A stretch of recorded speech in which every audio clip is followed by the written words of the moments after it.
नमस्कार. उन्हाळ्यात सतत घाम येतो, थकवा जाणवतो, डोकं जड होतं, कधी कधी तर चक्करही येते आणि मग आपण पटकन काहीतरी पितो.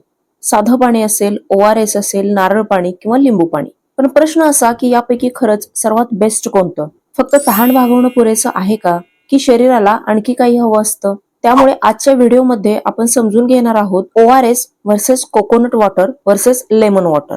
उन्हाळ्यात शरीरासाठी काय योग्य आहे, कोणत्या परिस्थितीत काय प्यावं आणि लोक जी सर्वात मोठी चूक करतात ती कोणती? उन्हाळ्यात तापमान वाढलं की आपलं शरीर स्वतःला थंड ठेवण्यासाठी घाम तयार करते. घामामुळे फक्त पाणी जात नाही तर इलेक्ट्रोलाइट्स सुद्धा कमी होतात.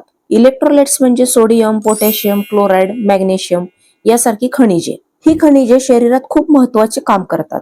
जसे की पेशींमध्ये पाण्याचं संतुलन राखणं, मसल्स आणि नर्व्स नीट काम करणं, ब्लड प्रेशर स्टेबल ठेवणं. म्हणूनच उन्हाळ्यात फक्त पाणी पिणं नेहमी पुरेसं नसतं. जर शरीरातून जास्त प्रमाणात इलेक्ट्रोलाइट्स गेले तर थकवा, डोकेदुखी, स्नायूंना गोळे येणं, विकनेस, नॉशिया अशी लक्षणं दिसू शकतात. आता इथेच प्रश्न येतो, अशा वेळी ORS, नारळ पाणी आणि लिंबू पाणी यापैकी कोणतं जास्त उपयुक्त ठरतं?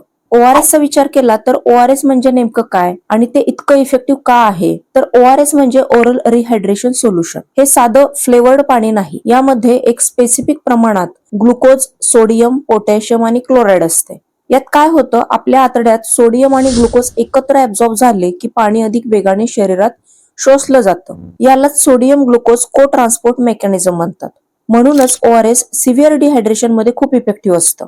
यात ORS कधी प्यावं? अतिसार किंवा उलट्या होत असतील, जास्त घामामुळे विकनेस आला असेल तर, हीट एक्झॉशन किंवा हाय फीवर असेल तर, किंवा डिहायड्रेशनची स्पष्ट लक्षणे दिसत असतील तर. पण यात एक महत्वाची गोष्ट अशी की ORS रोज कॅज्युअल समर ड्रिंक म्हणून पिण्यासाठी नाही, कारण त्यात सोडियम जास्त असतं. गरज नसताना वारंवार ORS घेतल्यास अननेसेसरी सॉल्ट इंटेक वाढू शकतो. म्हणजे ORS हे मेडिकल पर्पज हायड्रेशन टूल आहे, रुटीन रिफ्रेशमेंट ड्रिंक नाही. त्यानंतर नारळ पाण्याचा विचार केला तर नारळ पाणी नॅचरली हायड्रेटिंग असतं. यात विशेषतः पोटॅशियम चांगल्या प्रमाणात असतं. त्यात काही प्रमाणात मॅग्नेशियम, कॅल्शियम आणि नॅचरल शुगर सुद्धा असतात.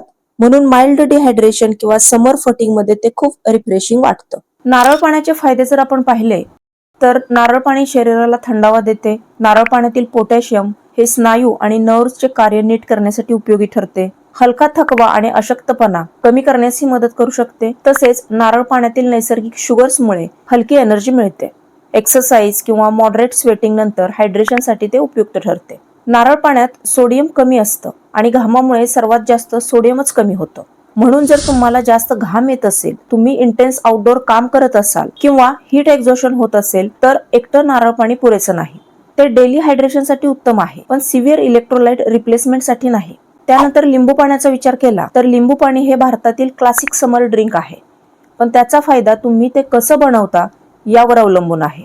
फक्त लिंबू प्लस पाणी हे रिफ्रेशमेंटसाठी होतं, पण जर त्यात थोडं मीठ आणि थोडी साखर घातली तर ते एक बेसिक होममेड रिहायड्रेशन ड्रिंक बनू शकतं. यामागचं सायन्स असं, लिंबू पाण्यातील मिठामध्ये सोडियम असते, साखर ही एनर्जी देते व ऍब्सॉर्प्शन वाढवते आणि लिंबू फ्लेवर व व्हिटॅमिन C देते. म्हणजे योग्य प्रमाणात बनवलं तर माइल्ड डिहायड्रेशन मध्ये उपयोगी येते. पण समस्या अशी की अनेक लोक खूप साखर घालतात, तेव्हा ते हेल्दी ड्रिंक न राहता शुगरी बेवरेज बनतं. म्हणून लिंबू पाणी इफेक्टिव्ह आहे, पण बॅलन्स्ड प्रिपरेशन गरजेचं आहे. तर मग यामध्ये खरंच कोणतं बेस्ट आहे? यात मुख्य प्रश्न असा की जर डिहायड्रेशन सिव्हिअर असेल, उदाहरणार्थ चक्कर, अशक्तपणा, अतिसार, हीट एक्सॉशन, तर ORS बेस्ट आहे. जर हलका थकवा, उन्हामुळे फटीग असेल तर नारळ पाणी बेस्ट आहे. जर साधं रिफ्रेशिंग समर हायड्रेशन हवं असेल तर लिंबू पाणी बेस्ट आहे. यातही लोक काही चुका करतात. उन्हाळ्यात अनेक लोक सॉफ्ट ड्रिंक्स, पॅकेज्ड ज्युसेस किंवा एनर्जी ड्रिंक्सला हायड्रेशन समजतात, पण रियालिटी अशी आहे की यापैकी बऱ्याच ड्रिंक्स मध्ये शुगर जास्त आणि इलेक्ट्रोलाइट्स कमी असतात. ते तहान कमी करतात असं वाटतं, पण शरीराचं ऍक्च्युअल रिहायड्रेशन करत नाहीत. दुसरी चूक, ORS ला रेग्युलर हेल्थ ड्रिंक समजणं. तिसरी चूक, फक्त प्लेन वॉटरवर रिलाय करणं, जेव्हा इलेक्ट्रोलाइट सुद्धा रिप्लेनिश करणं गरजेचं असतं. थोडक्यात उन्हाळ्यात शरीराला फक्त पाणी नाही, स्मार्ट हायड्रेशन हवं असतं. त्यामुळे इमर्जन्सी किंवा मेडिकल हायड्रेशन मध्ये ORS घ्या. नॅचरली डेली सपोर्ट हवा असेल तर नारळ पाणी घ्या आणि अफोर्डेबल होममेड ऑप्शन लिंबू पाणी घ्या. कारण योग्य वेळी योग्य ड्रिंक निवडणं हेच खरं समर हेल्थ सिक्रेट आहे.